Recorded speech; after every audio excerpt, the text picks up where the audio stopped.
Fala galera, Mr. Salada aqui e eu vim falar hoje um pouco sobre o meu processo criativo. O Otávio, que está sempre com a gente aqui, está sempre acompanhando a gente nas transmissões ao vivo, me pediu para falar um pouco sobre o processo de criação das campanhas que eu já narrei, e a única campanha que já concluí aqui no canal foi a Verde e Púrpura. E aí eu falei, cara, acho que pode ser legal mostrar um pouquinho do processo para dar uma dimensão de como é que eu acho que funciona uma organização de campanha longa. A gente sabe que às vezes é difícil, a gente já fez alguns papos de mestre sobre isso, sobre campanhas longas, campanhas curtas, sobre one-shots. E aí eu falei, eu acho que pode ser legal, a gente fala muito às vezes, entre aspas, em teoria, né, sobre o que é legal fazer, o que não é. Eu quero dar uma noção de como é que funciona essa prática pra mim, tá? E aí eu vou mostrar pra vocês aqui, ficou um pouco longo, enfim, peço desculpas, mas espero que não fique chato. E eu vou falar um pouquinho sobre esse processo que foi a criação da campanha do Verde e Púrpura. E como, eventualmente eu acho que quando eu concluir a Forja do Amanhã, talvez eu faça um comparando os dois processos. Eu diria que eu aprendi muito de lá pra cá. Eu diria que o meu preparo pra Forja do Amanhã tá muito mais legal, muito mais organizado e tá me ajudando demais. Tá sendo muito mais útil pra mim. Eu acho que tá fluindo melhor a campanha da Forja do Amanhã, que é a campanha atual, do que a Verde e Púrpura, justamente porque eu fui aprendendo mais a me organizar em relação a isso. Eu vou fazer muita campanha presencial. Essas foram as primeiras campanhas online e isso me deu um espaço maior de organização.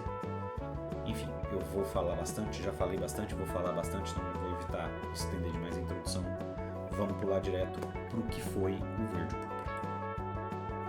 Então, galera, o que vocês estão vendo aí é a minha pasta a pasta da campanha, tá? Essa é a minha pasta do Púrpura. Pô, Salada, você tem uma pasta no computador para cada campanha? Sim.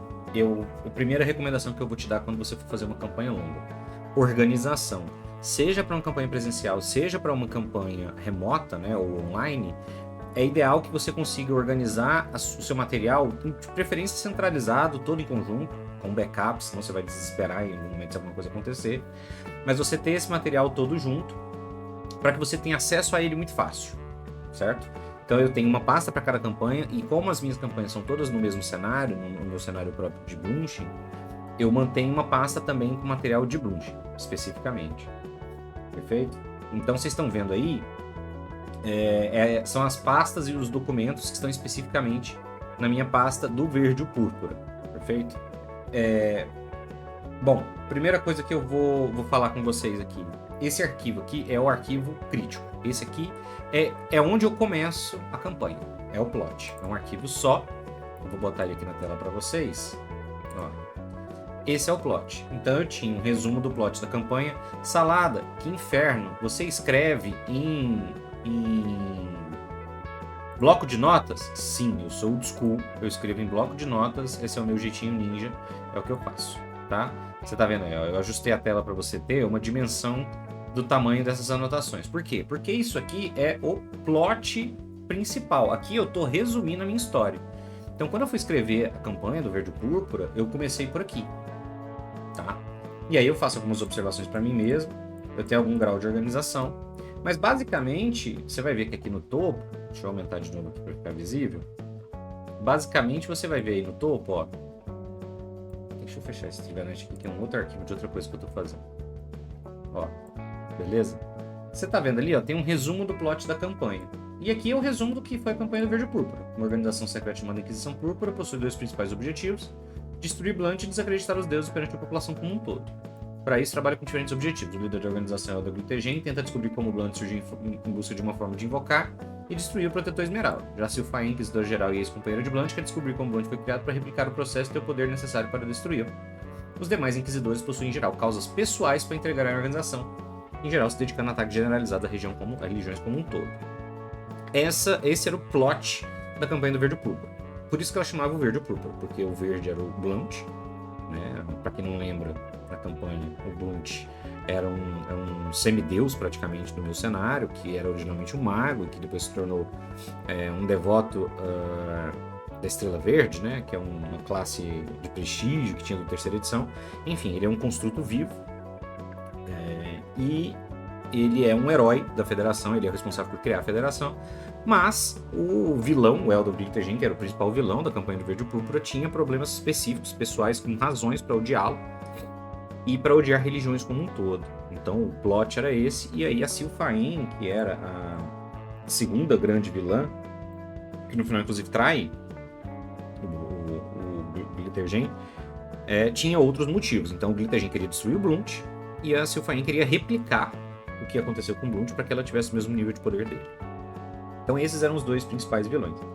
Aqui eu sempre boto essa observação, que é lembrar de relações dos personagens com o plot principal. Por quê? Porque como eu já falei sobre isso antes, e aí minha segunda sugestão quando você for fazer a sua campanha, mescle, costure, incorpore as histórias dos personagens ao seu plot. Isso pode ser feito de maneiras mais ou menos fáceis. Quando os seus jogadores estão dispostos a colaborar, o que eu sempre faço é, gente, aqui está um material para vocês sobre o cenário. Aqui tem informações gerais sobre história, sobre geografia, sobre os principais pontos.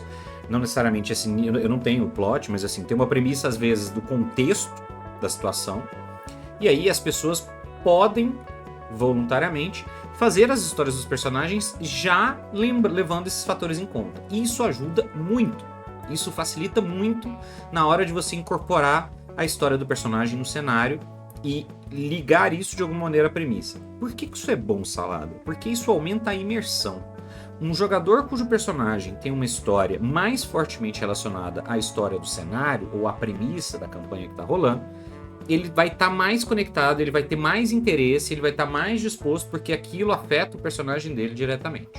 Tá? Então, assim, sempre que você puder, estimule os seus personagens a construírem histórias de alguma maneira relacionadas ao cenário, a partir das informações que você já tiver dado para eles, porque isso vai ser bom para você, isso vai ser bom para eles, isso vai ser bom para a campanha. Tá? Então você vai ver, eu botei essa observação, por quê? Porque lá embaixo, ó, eu tenho o plot central aqui, e aí eu botei uma observação aqui, ó, sobre relação com os personagens. E aí aqui tinha umas anotações. Então quando eu peguei a história do Luiz, do personagem do Luiz, eu quero Maugi Gatakanakatai, Maugi. Eu falei, cara, dá pra misturar, dá pra pegar o Trinket que ele ganhou como personagem de nível 1 e misturar ele com a história pra ter um componente interessante. Perfeito? Bom, aqui eu tenho, ó, você vai ver que uma parte considerável da história, esses 1, 2, 3, 4, 5, 6 parágrafos, são a história pessoal do Eldon Glittergen, que era o meu vilão, tá? Quanto dessa história os personagens ficaram sabendo? 20%.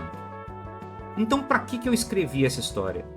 Porque isso aqui me ajudou a pensar o personagem como um todo, e isso me ajudou tanto nessa parte da elaboração do plot, como ao longo da evolução da campanha, a pensar em como ele agiria, como ele reagiria, que tipo de comportamento ele tem. Isso aqui é criação do personagem. Quando você faz o seu vilão, a minha sugestão é que você pense nele como se fosse um personagem que você quer jogar. Então você vai dar profundidade a ele, você vai dar uma história mais profunda, uma história com conflitos, uma história com vitórias, uma história que justifique a vida dele naquele momento e que vá te ajudar a pensar, ok, como ele reagiria a isso, como ele reagiria àquilo, por que ele faria isso, por que ele faria aquilo. Isso é fundamental. Essa história não precisa ficar pública, essa história não precisa ficar disponível aos personagens. Pode acontecer de você querer entregar parte dessa história em vários momentos para explicar coisas, para dar pistas quando você está trabalhando, por exemplo, com um vilão que ficou oculto. Mas quando eu fiz isso aqui, eu quis mais entender, ok, por que ele é desse jeito? Por que levou? O que motiva ele? E por que o meu vilão tem esse motivo? E a partir daí eu consegui pensar no plot. Então o Eldon Glittergen é um cara que era genial, foi o cara responsável por criar a tecnologia artífice do cenário, tanto é que eventualmente na campanha da Forja do Manhã que eu estou narrando agora, o Eldon, toda a tecnologia artífice que existe é derivada de terem encontrado a pesquisa do Glittergen, ou seja, o pessoal aproveitou o material dele de décadas antes. Então ele é um cara genial, mas ele é um cara com uma história profundamente trágica, pessoal. Ele perdeu o pai era um traidor de guerra, a mãe era uma pessoa extremamente religiosa, mas que caiu em depressão quando o pai foi preso, e aí eventualmente a mãe tirou a própria vida. Então assim, existe uma justificativa trágica por trás do personagem. Eu talvez tenha recorrido ao clichê de quando eu falo de fazer como um personagem, o meu personagem era um órfão, mas existia uma premissa. Toda essa tragédia por trás dele foi o que motivou ele a ir atrás das coisas, a fazer as coisas que ele fez, certo? Então, assim, eu tenho essa história aqui. Beleza, ele cria a Inquisição Púrpura. Então agora eu estou falando de uma organização. Se você viu o nosso papo de mestre sobre organizações, você vai entender o que eu estou falando aqui sobre como funciona uma organização, como deve funcionar uma organização.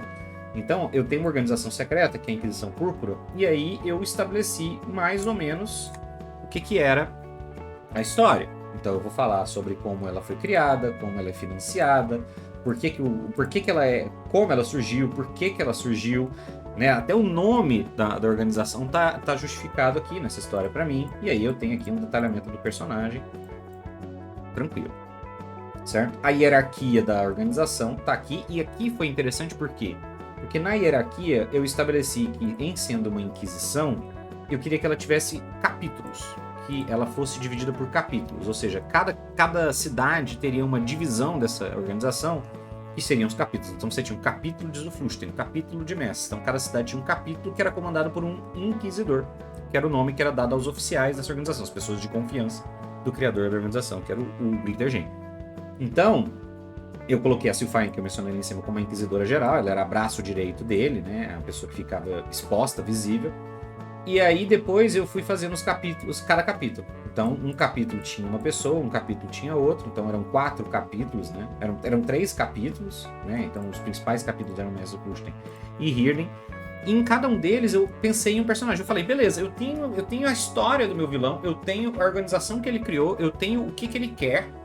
Agora eu preciso pensar em que tipo de gente vai se aliar a ele. E aí eu fui pensar em personagens que tivessem motivos para se aliar a ele. Por que este personagem se aliou, por que aquele personagem se aliou, etc. E aí eu também quis, propositalmente, que esses personagens tivessem níveis de envolvimento diferentes com base nos momentos que eles fossem aparecer. Então, a Yevra era uma personagem, ela era a vilã do primeiro arco, né? Era a primeira oficial da organização que eles encontrariam, que os personagens encontrariam. Tanto é que quando eu pensei ela era para ser um personagem de nível 8/10, e eu pensei, cara, eu quero que essa personagem seja uma personagem mais fraca, que não tenha uma conexão tão grande, tão forte com o próprio Glittergen, com os planos em si. Então eu falei, cara, beleza, ela é uma pessoa que tem motivos pessoais, ela não gosta de religião, por causa da força que isso tem na família dela, por causa da força que isso tem na cidade dela, mas ela não tem uma conexão profunda. Eu queria que ela fosse a pessoa mais disposta a abandonar tudo porque ela não quer correr riscos, né? E aí eu coloquei ela, e no final, como ela sobreviveu, eu olhei e falei, tá, então agora eu tenho uma personagem que eles já conhecem, que eles já têm uma noção de que tipo de poder ela tem, e ela sobreviveu, ela fugiu, eles não foram atrás, essa personagem vai voltar. Esse é um outro ponto que eu vou te recomendar para sua campanha mais longa. Pense em como as coisas evoluem enquanto seus personagens agem. Tá? Eu sempre falo, consequência, consequência, consequência. Os personagens decidiram que eles não vão perseguir o vilão porque eles vão fazer uma side quest. Eles podem, perfeito, problema nenhum. Qual é o problema nisso? Existe um problema nesse sentido? Aquele personagem vai continuar existindo e vai continuar fazendo coisas. Então, toda vez que os seus personagens escolhem um caminho, você tem que pensar no que acontece com os outros caminhos que não foram escolhidos. Então, a Yevra, que era a primeira personagem que eles encontraram, a primeira vilã e que eles não foram atrás, a Yevra se fortaleceu, a Yevra continuou participando dos planos e ela foi fundamental para o plano final do vilão funcionar da maneira como funcionou. Ela tinha uma relevância e que, se por acaso ela tivesse sido derrotada no começo, ela não teria participado daquele jeito e a evolução da história teria sido completamente diferente, tá? Então, aqui eu gosto de citar esse caso para você lembrar. Sempre que os seus personagens... Isso não é punir o personagem. Nossa, eu pensei num plot e os meus jogadores resolveram que não iam seguir o plot, resolveram fazer outra coisa, eu vou punir eles. Não é isso. Mas é que os seus personagens também não podem deliberadamente seguir um caminho e, cientes de que existe um outro caminho que também gera situações, que também gera riscos, que também gera problemas, e isso não acontecer. Por quê? Porque senão você, na verdade, está matando essa opção de escolha deles. Você está matando a relevância da escolha deles. Se tanto faz o caminho que eles tomam, as coisas vão acontecer da mesma maneira, tanto faz eles escolherem, então não precisa escolher. Então, na verdade, quando você estabelece que existem consequências para as escolhas deles, você, especificamente para o que eles escolhem não fazer, você está dando mais relevância ao direito de escolha deles e às escolhas que eles fazem, tá? Então, a Yennefer foi bem esse caso. O segundo capítulo, que era Engadil, foi um longo capítulo. Eu vou mostrar depois como é que eu faço a distribuição. Mas Engadil foi uma vilã que eles enfrentaram em uma situação bem interessante. E o terceiro arco, eu tinha, se você vai observar que eu tinha aqui, ó, neste momento, isso é uma coisa interessante. Eu falei que eu tinha os 3 arcos, né? Eu tinha o capítulo de Mez, o capítulo de Zuflucht e o capítulo de Hírden. Você vai ver que esse plot que eu tô mostrando aqui, ele vai evoluindo. A cada arco, eu pego esse plot e a cada vez que eu concluo um pedaço da história, eu pego esse plot e falo o que não aconteceu como eu tinha pensado. E aí eu adapto a história ao que aconteceu, tá? Esse é outro ponto importante para vocês, adaptabilidade.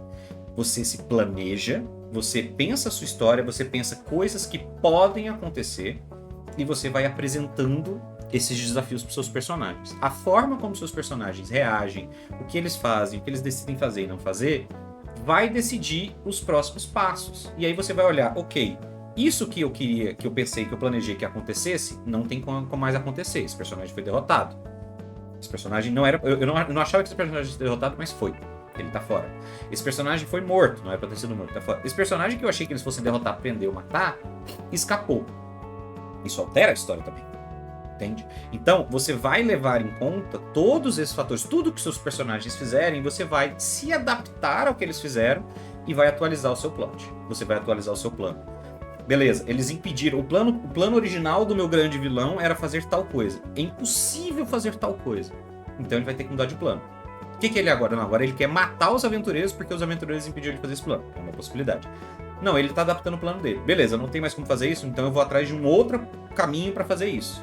E aí o desafio vai ser diferente, entende? Então você vai adaptar o seu plot, não interessa como ele era no começo, a isso. Aqui no começo eu tinha 3 arcos.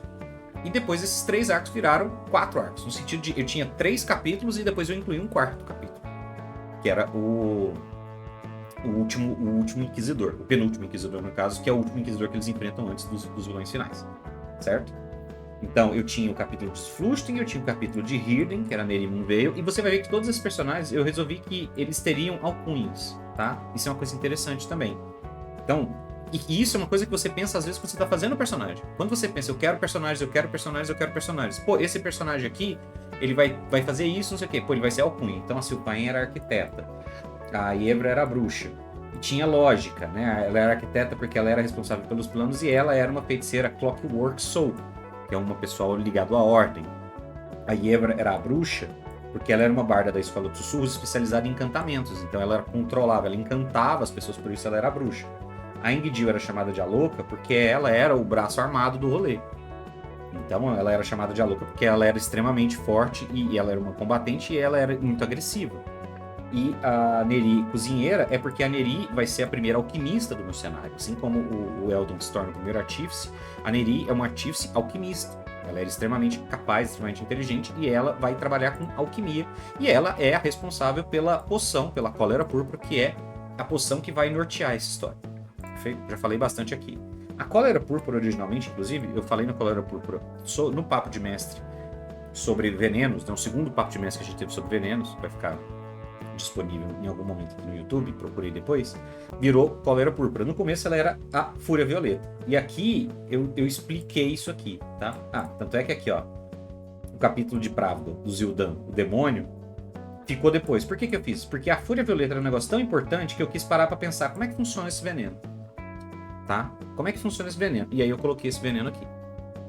Beleza? Então, eu expliquei como é que funcionava o veneno. Por quê? Porque eu queria que, novamente, isso tudo é parte do planejamento.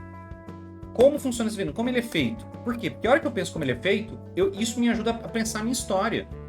Pô, ele usa um fungo do subterrâneo. Então, em algum momento, eu tenho uma justificativa dos meus personagens irem pro subterrâneo. Pode ser necessário que alguém da organização esteja envolvido com obter esse material no subterrâneo, entende? Então isso já foi o que aconteceu no segundo arco. Esse outro material, quem faz, onde faz, tudo isso eu vou justificando o andamento da história. E aí aqui embaixo eu fiz o plot central, que era basicamente o argumento de que o Eldon queria destruir a religião, e aí tinha o credo da organização que era religião é irrelevância, religião é abuso, religião é perigo, e isso norteava as ações que ele ia fazendo. Muitas dessas coisas que estavam aqui no começo foram abandonadas. eu não foquei nelas. Elas ficaram para trás. Por quê? Porque não tinha como eu voltar elas ou eu ajustar a história para incluir elementos nelas a partir do andamento da evolução da história com os personagens. Entende? E aí, não tenha... Esse é mais uma dica. Não seja egoísta. Você não está escrevendo um livro, você está escrevendo uma história para ser jogada. Então, não se sinta mal de abandonar coisas, porque os seus personagens pensaram, fizeram boas ações, tiveram boas ideias, evoluíram a história para um outro lado. Você não precisa... Não, poxa vida, eu tinha pensado com tanto carinho nessa história e agora vocês fizeram isso comigo. Paciência. Tá? A história não é sua, a história é de vocês. A história é sua e deles.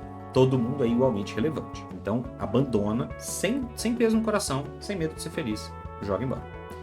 Já falei muito sobre isso aqui, vou avançar rapidamente pro resto. Então, ó, eu faço isso, você não precisa fazer. Você vai ver aqui, ó, tem umas pastinhas, ó, isso aqui são tokens de bonecos, tá? Que eu usava. Aqui são os mapas. Esse aqui é uma sugestão que eu tenho, então, ó, esse aqui era Blunshin, esse mapa aqui é um mapa de Blunshin, que é o cenário que eu uso. Que eu uso no cenário que eu usei. Tá vendo? Esse é Blunshin. Então, não consigo tirar o zoom. Paciência, vou botar aqui. Então, ó, esse aqui é Blunshin, tá? Esse aqui era o mapa. O mapa originalmente era isso aqui.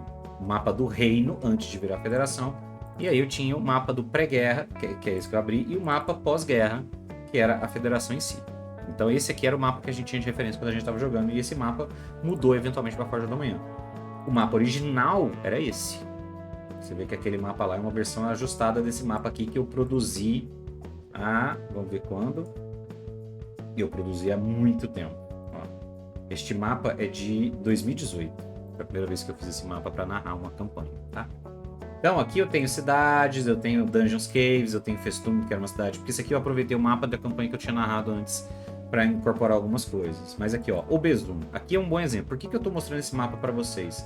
Se você olhar nas sessões da Forja do Verde Púrpura, você vai descobrir que não tem nada envolvendo isso aqui. Esse mapa não apareceu.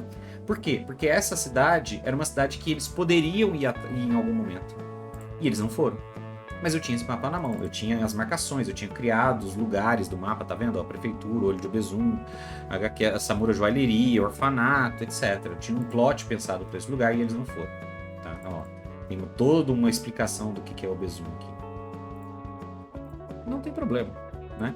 Isso aqui não é material perdido, tá? Se por acaso eu for narrar uma outra campanha, ou alguém for narrar uma campanha no meu cenário, esse material está disponível. É só usar ele de novo e adaptar ele conforme a evolução do tempo. Então, pastinha de mapas, fundamental para você fazer suas coisas. Para transmissão, aqui ó, aqui é o bastidor, né? Aqui é a burocracia. Então, aqui eu tenho os mugshots dos personagens, aqui eu tenho aqui ó, o screenshot do Maug para usar. Aí eu fiz um mugshotzinho dele para botar na apresentação. Tem as transições, tem as imagens para o vídeo de introdução que eu fiz uma vez. Isso aqui, você vai lá, tela de introdução, tudo isso aqui. Você acha tutoriais fáceis na internet para fazer. Eu não vou entrar em detalhes aqui porque eles não são críticos, tá? Material do Foundry, enfim. Aqui era o arquivo original de Blunshin, tá? Isso aqui depois eu fui fazendo ele melhorzinho, fui aumentando, mas olha isso aqui, ó, olha o tamanho desse material. Mais uma vez, isso aqui é de muito tempo atrás. Ó, deixa eu ver de quando é. Esse aqui tá atualizado, em abril de 22. Eu atualizei logo antes de começar a campanha. Então essas aqui são as anotações que eu fiz sobre o reino. Ó. Tem as regiões selvagens, tem pequenas informações sobre cada cidade, etc. Tudo isso aqui me ajuda a pensar quando eu vou fazer um plot. Espera aí que eu fechei. Volta. Volta aqui, perfeito. Tá? Continuidade, o que é isso aqui? Às vezes eu faço, às vezes não. O Luiz falou, meu personagem tá treinando para obter proficiência em Bureau Tools. Eu falei, ok. Se ele fizer 30 testes bem-sucedidos para aprender, ele aprende. E aí ele abandonou. Pode acontecer. Eu já tive campanhas em que, ao longo da campanha, os personagens aprenderam 2, 3 proficiências praticando desse jeito, tá? Aqui, ó, é uma anotação que eu fiz que é o seguinte. Depois eu comecei a fazer isso de outra maneira. Eu comecei a fazer isso dentro de cada sessão para facilitar. Mas é basicamente assim, olha, rolou uma situação em que um personagem, que era um mercenário, foi intimidado e isso resolveu o conflito. Perfeito, isso resolveu naquele momento. Eu olhei e falei, este é um tipo de personagem, um tipo de vilão que guardaria rancor e que gostaria de voltar para se vingar. Então eu vou deixar essa anotação aqui. Então quando eu ia fazer as sessões, às vezes eu abro a continuidade para dar uma olhada. O que eu tenho aqui disponível? O que já aconteceu? O que eu posso aproveitar dependendo da situação? Pô, eles vão passar de novo na cidade em que teve aquela treta lá no passado. Posso recuperar isso aqui. Tá? Já aconteceu, já fiz algumas vezes. Feedbacks é quando eventualmente eu faço separado. Normalmente eu não faço isso online, eu faço fora, né, da transmissão. E é perguntar pro jogador, gente, e aí, ó, já jogamos 5, 6, 8 sessões, 20 sessões. O que tá rolando? O que vocês estão achando? Vocês estão gostando? Não estão gostando? O que pode melhorar? O que não pode? Minha sugestão para você, fazer isso. Sessão 0 é importante, mas é bom de tempos em tempos você pedir esse feedback, tá? Para as pessoas. As fichas dos NPCs, ó. Então aqui, por exemplo, a Ingdil, que foi o que eu falei que era uma vilã, eu fiz a ficha dela como se fosse um personagem. Então, quando eles enfrentaram ela, ela era uma guerreira nível 15. E aí tinha aqui 180 pontos de vida. Você vê que eu fiz a ficha dela bem detalhada, bem detalhadinha, né? Mesmo que depois eu tenha jogado isso pro sistema, feito mais fácil no Found. Outras fichas, enfim, imagens dos NPCs. Agora, eu só vou explicar isso rapidamente para concluir.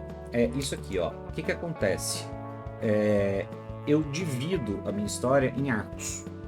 Eu sempre divido a campanha em arcos. O que é um arco? Um arco é uma história, né? Um espaço de história, né? Às vezes maior, às vezes menor, mas ele vai resumir as sessões. Então você vai ver que aqui, ó, o Verde e o Púrpura teve 43 sessões e a maior parte delas, eu diria quase metade, foram em um único arco, que foi o Mármore Negro. Então esse primeiro arco aqui foi bem o comecinho, eles começaram a fazer as coisas, eles começaram a investigar e chegaram em Ness. Aqui, foi o grosso da investigação, então quando eles foram para Zuklusten, foram para Underdark, circularam, todas as campanhas têm nomes, aqui eu boto as imagens dos NPCs, ó. Então a Ingdil tá aqui, então esses são os NPCs. Tá vendo que tem um arquivo plot aqui? Ó, você vai ver que aqui vai ter um arquivo plot de novo, e aqui vai ter um arquivo plot de novo. Por quê? Porque aqui é o que eu falei, eu vou atualizando. Então eu pego aquele plot original e eu jogo dentro do arco. Toda vez que alguma coisa importante acontece, eu abro esse arquivo de plot, tá aqui, e atualizo. Isso já dá pra fazer, isso não dá pra fazer, apago, acrescento, isso aqui aconteceu, isso aqui não aconteceu. Mudou o arco, jogo novo plot atualizado e vou fazendo. Então, isso aqui, ó, é o Elden Wintergem. Foi porque eu já tava... Isso aqui já era o último arco, que era o arco de conclusão. Então, normalmente eu faço eu faço uma distribuição usando tier, que eu já falei antes, ou seja... o primeiro tier são confrontos locais, são situações relativamente fáceis de resolver para aventureiros novatos. O segundo tier eles são mais experientes, mas nem tanto, então eles começam a resolver coisas de cidade, umas coisas um pouco maiores.